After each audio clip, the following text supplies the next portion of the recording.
سعودی عرب دنیا کی وہ واحد مملکت ہے جس کا نام کسی خاندان کے نام پر ہے۔ سعودی عرب پر فرما روا خاندان آل سعود کا پس منظر کیا ہے؟ اس خاندان کے آباء و اجداد کون ہیں؟ اس خاندان کا تعلق کیا واقعی عرب کے مشہور خاندان عنزا سے ہے، جیسا کہ عام طور پر خیال کیا جاتا ہے؟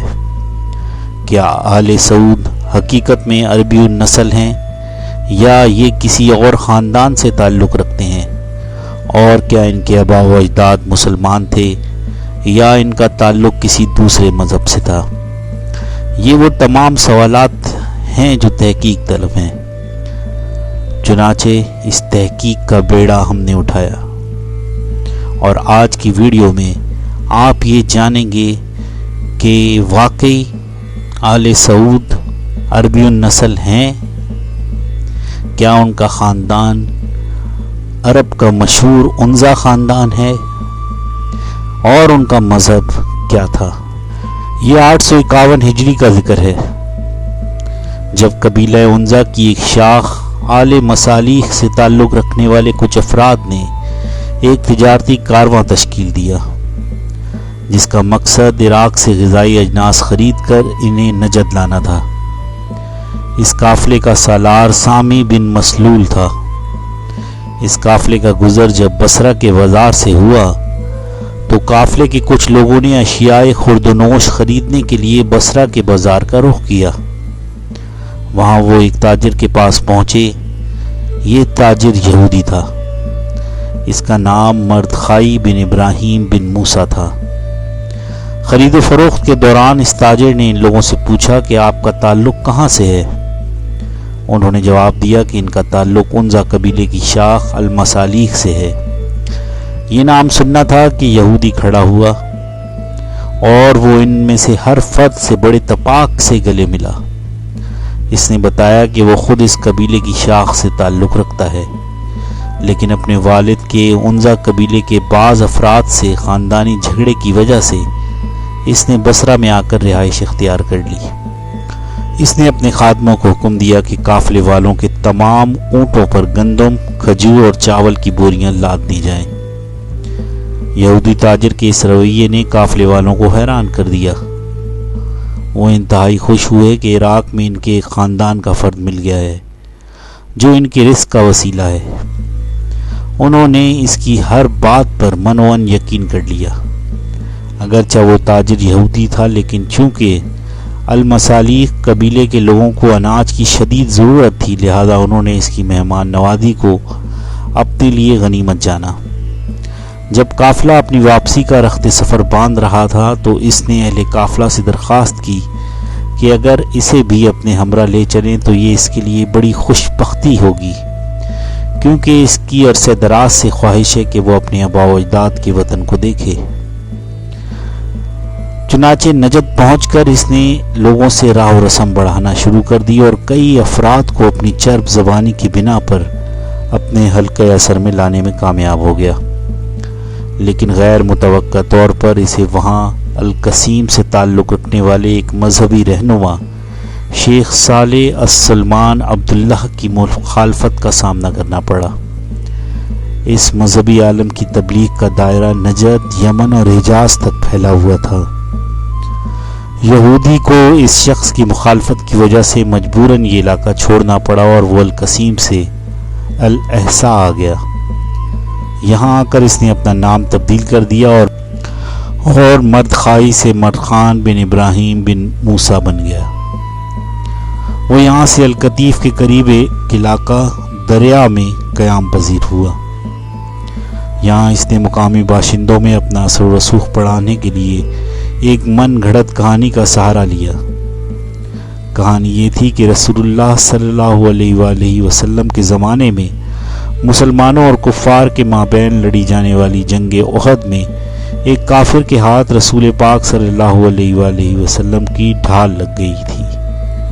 اس کافر نے یہ ڈھال بنو کنیکا کے ہاتھ فروخت کر دی۔ بنو کنیکا نے اسے ایک بیش بہا خزانہ سمجھتے ہوئے اپنے پاس محفوظ رکھا۔ یہودی تاجر نے اس علاقے کے بدوؤں کے درمیان اس طرح کی کہانیاں پھیلانا شروع کر دیں ان من گھڑت کہانیوں کے ذریعے وہ یہ ثابت کرنا چاہتا تھا کہ عربوں میں یہودی قبائل کا کتنا اثر ہے اور وہ کس قدر لائق احترام ہیں۔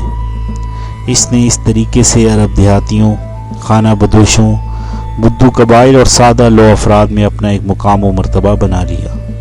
آخر اس نے ارادہ کر لیا کہ وہ مستقل طور پر القطیف کے قریب دریا قصبے میں قیام کرے گا اور اسے اپنی سرگرمیوں کا مرکز بنائے گا۔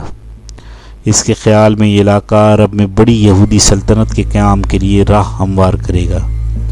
اپنے ان مقاصد کی تکمیل کے لیے اس نے عرب کے صحرائی بدوؤں سے رابطہ شروع کر دیا۔ اس نے اپنے آپ کو ان لوگوں کا ملک یعنی بادشاہ کہلوانا شروع کر دیا۔ اس موقع پر دو قبائل اجمان اور قبیلہ بنو خالد اس یہودی کی اصلیت کو جان گئے اور فیصلہ کیا کہ اس فتنے کو یہیں ختم کر دیا جائے۔ دونوں قبائل نے باہم اس کے مرکز پر حملہ کر دیا اور اس کی اینٹ سے اینٹ بجا دی، جبکہ مردخائی جان بچا کر بھاگ نکلنے میں کامیاب ہوا اور العارس کے نزدیک المالی کے نام سے ایک فارم میں پناہ لی۔ یہی العارس آج ریاض کے نام سے جانا جاتا ہے، جو سعودی عرب کا دارالخلافہ ہے۔ مردخائی نے اس فارم کے مالک کو، جو بہت بڑا زمیندار تھا، سے درخواست کی کہ وہ اسے پناہ دے۔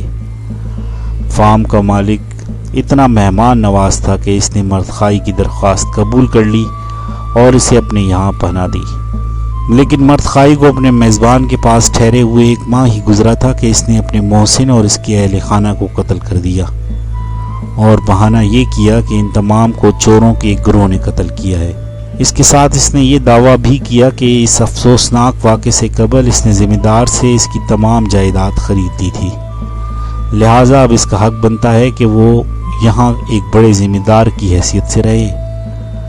مردخائی نے اس جگہ پر قبضہ کا جما لینے کے بعد اس کا نام تبدیل کر کے اپنے پرانے کھوئے ہوئے علاقے کے نام پر آل دریا رکھا اور اس غصب شدہ زمین پر فوراً ہی بڑا مہمان خانہ تعمیر کروایا، جس کا نام اس نے مضافہ رکھا۔ یہاں رہتے ہوئے اس نے اسلام بھی قبول کر لیا